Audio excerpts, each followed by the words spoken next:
O primeiro jogo da rodada foi Grêmio e Bahia, aconteceu no sábado. O Grêmio venceu por 1-0, segue ali no G4, é o quarto colocado, 56 pontos. Ainda há chance de título. Na próxima rodada enfrenta justamente o líder Botafogo. E apesar do Bahia ter massacrado assim em quantidade de finalizações, né, 19 contra 7, 5 na direção do gol contra 3 do Grêmio, o Luizito Soares, que é um cara que vai fazer muita falta no Grêmio ano que vem. Soares, quando ele não marca gol, ele dá assistência, é o líder de assistência do campeonato, sempre decidindo. E seria legal se ele conseguisse sair com o título brasileiro, né? Ele ganhou o Campeonato Gaúcho, mas que é um título que o Grêmio ganharia mesmo sem ele, né? Provavelmente. Seria legal que ele ganhasse um título de expressão, né? Na Copa do Brasil chegou até a semifinal, o Grêmio não disputou campeonatos, né, nem continentais, né, nem a Sul-Americana, nem a Libertadores, porque acabou de voltar da Série B. E há essa oportunidade ainda de ganhar o Campeonato Brasileiro. O jogo contra o Botafogo vai ser primordial e também tem que ficar de olho, obviamente, nos resultados de Palmeiras e Bragantino, que também terão jogos difíceis, né? O Palmeiras pega o Flamengo, que também ainda não morreu na briga pelo título, né? Matematicamente ainda há chance para o Flamengo. A chance é até para o Atlético Mineiro, que é o jogo que a gente vai falar agora. O Atlético Mineiro jogou contra o América, o clássico mineiro. É clássico ou não é, né? Para muitos é, para muitos não. O jogo terminou empatado em 1-1. O Mastriani abriu o placar para o América. Para mim, a princípio, tinha sido gol contra do Gemerson, né? Mas praticamente foi.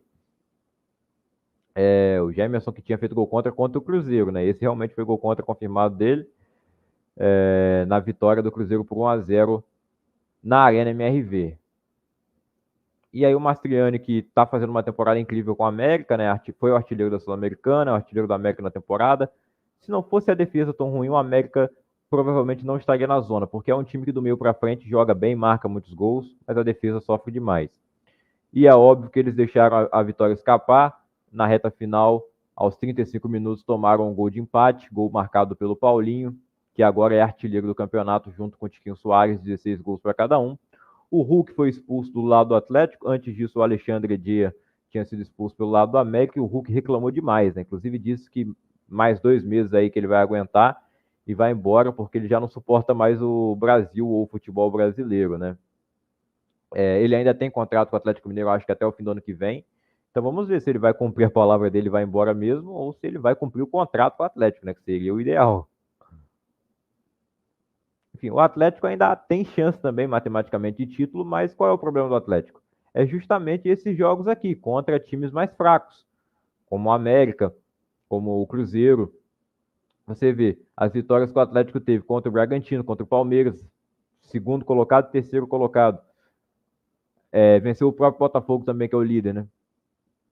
E aí, quando pega um América, pega um Cruzeiro, pega um Coritiba, ele perde e empata.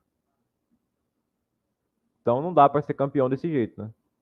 O Palmeiras venceu o Atlético Paranaense por 1-0 na Arena Barueri. Inclusive, o jogo do Atlético com o América também não foi na Arena Independência, né? No caso do Palmeiras, estava tendo show no Allianz Parque, né? Para variar. E o jogo foi em Barueri.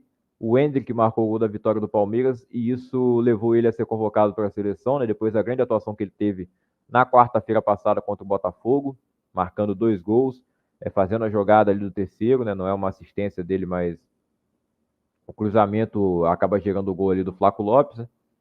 E o Hendrick está jogando muito, não só por essa partida contra o Botafogo, essa agora contra o Atlético Paranaense, né? Mas virou titular e está decidindo os jogos para o Palmeiras, jogando muito bem.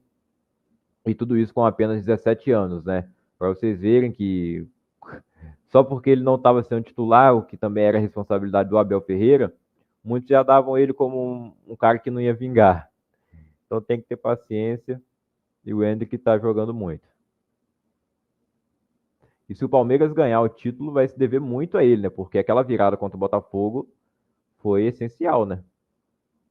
E ele foi o cara da partida e mais uma vez, né, define o jogo contra o Atlético Paranaense logo no comecinho. Depois o jogo foi meio sofrido, mas o Palmeiras segurou o resultado. No domingo, o Internacional foi até Belo Horizonte enfrentar o Cruzeiro no Mineirão. O jogo foi vencido por 2-1 pelo Colorado. Maurício abriu o placar aos 14 minutos para o Inter. A lei do ex, como sempre, funcionando. Ele não comemora muito o gol, né, em respeito à antiga equipe. Logo no começo do segundo tempo, aos 7 minutos, o Wanderson amplia o placar para o Colorado, faz 2-0 para o Inter. E lá no finalzinho, o Cruzeiro teve a oportunidade de descontar o placar de pênalti com Bruno Rodrigues. O Cruzeiro teve praticamente o dobro, né? Não chega a ser o dobro mais ali de finalizações do Internacional, mais que o dobro, 20 contra 9, mas não conseguiram marcar gols com a bola rolando, né? Só o pênalti do Bruno Rodrigues e o Eduardo Cudê, ex-técnico do Atlético, agora vence o Cruzeiro comandando o Internacional. O Red Bull Bragantino, terceiro colocado, venceu por 1-0 o Corinthians no seu estádio na Bia Abichedi. E ficou barato esse 1-0, hein? Golaço do Elinho, sem chance para o Cássio.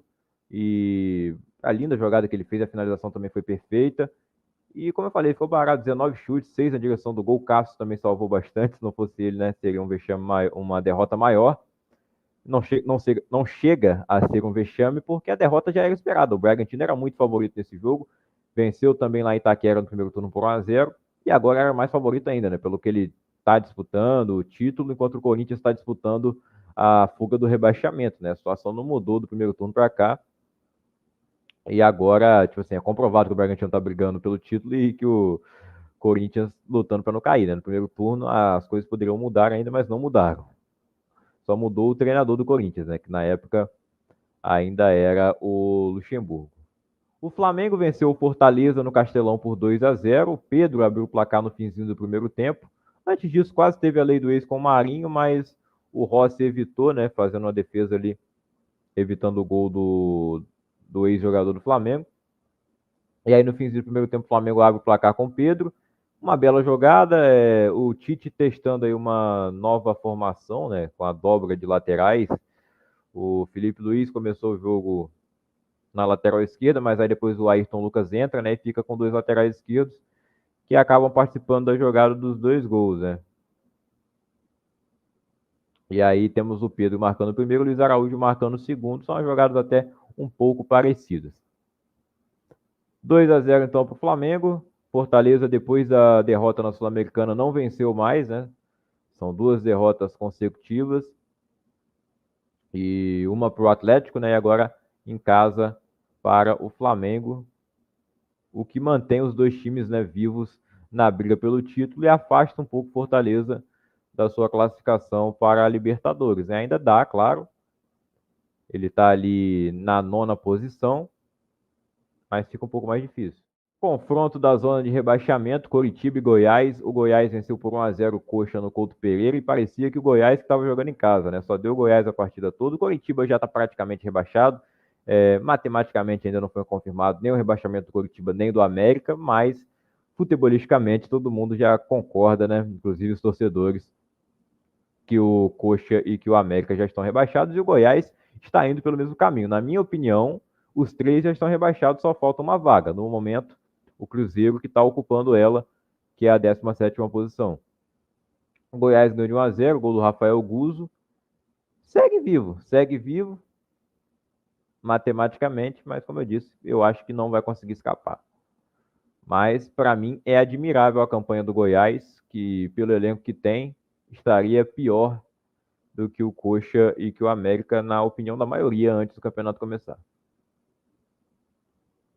E nessa segunda-feira tivemos o clássico da amizade, Vasco e Botafogo. Inclusive, o Vasco vai emprestar ou alugar São Januário para o Botafogo jogar contra o Grêmio na próxima rodada.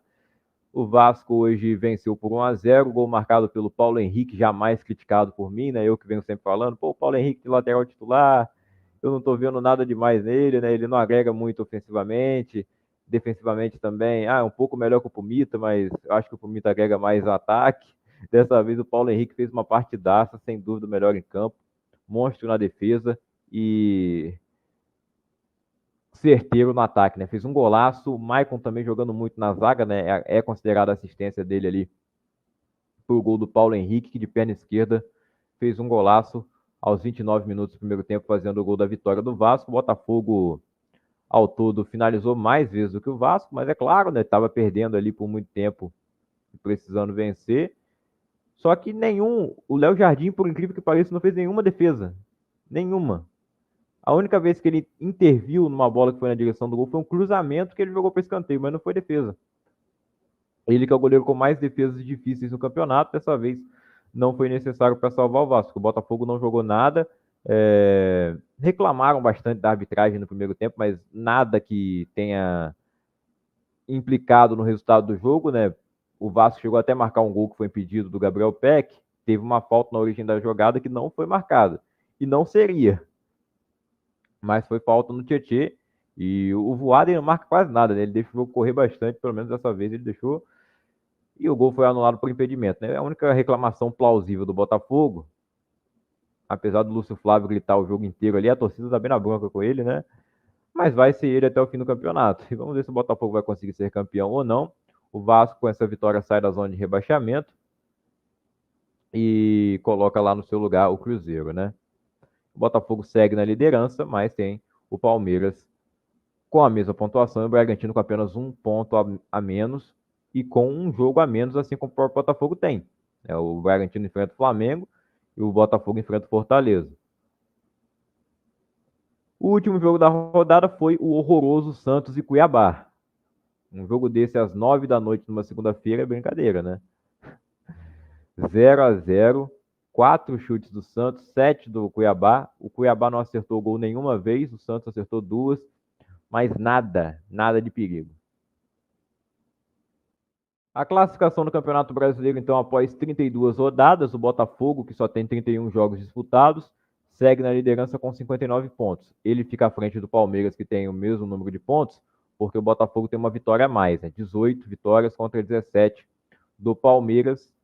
O Botafogo tem 5 empates, 8 derrotas, o Palmeiras 7 derrotas e 8 empates. O saldo de gols melhor é o do Palmeiras, tem o melhor ataque, o Botafogo tem a melhor defesa, mas o saldo seria do Palmeiras, mas o critério número 1 de desempate aqui no futebol brasileiro é o número de vitórias, e deve ser mesmo, né? Eu acho que o número de vitórias deve valer mais que o número de gols. O Bragantino é o terceiro colocado com 58 pontos, um jogo a menos, que é contra o Flamengo. O Grêmio é o quarto colocado com 56 pontos, enfrenta o Botafogo na próxima rodada. O Atlético Mineiro está em quinto lugar com 53, a mesma pontuação do Flamengo, que tem um jogo a menos. O Atlético Paranaense é o sétimo colocado com 49 pontos. O Fluminense é o oitavo com 45, não jogou nessa rodada por conta da final da Libertadores, né, que ele foi campeão, inclusive.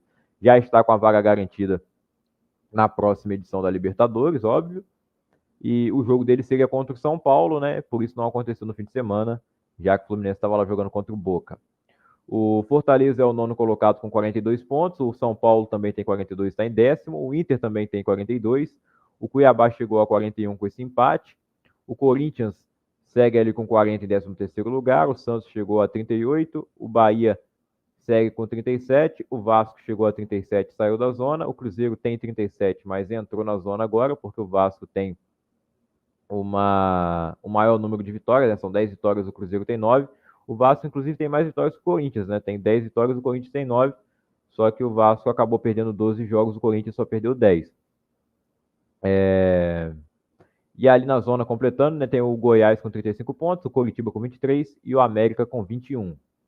Para mim, né, esses três aqui estão rebaixados. Claro, o Coritiba está numa distância muito grande do Vasco e do Bahia? Não. E do próprio Cruzeiro também, que tem 37. O Goiás, aliás, né? O Coritiba já está mais para trás, isso aí já era, né? Coritiba e América já eram. O Goiás pode escapar, mas eu acredito que não. E também vejo muita dificuldade para o Cruzeiro, hein? Os artilheiros do campeonato, Paulinho com 16 gols, e inclusive foi convocado para a seleção brasileira, né? O Tiquinho Soares também com 16 gols, estacionou nesse número. O Marcos Leonardo tem 13, o Hulk 12, o Luiz Soares 11 e o Vitor Roque com 11 também. Líder de assistências, Luizito Soares 10, Hulk 7, Paulo Henrique Ganso 7, Pavon 6. E aí um monte de gente com 6, né? Gerson, Guilherme, Lucas Evangelista e Rafael Veiga.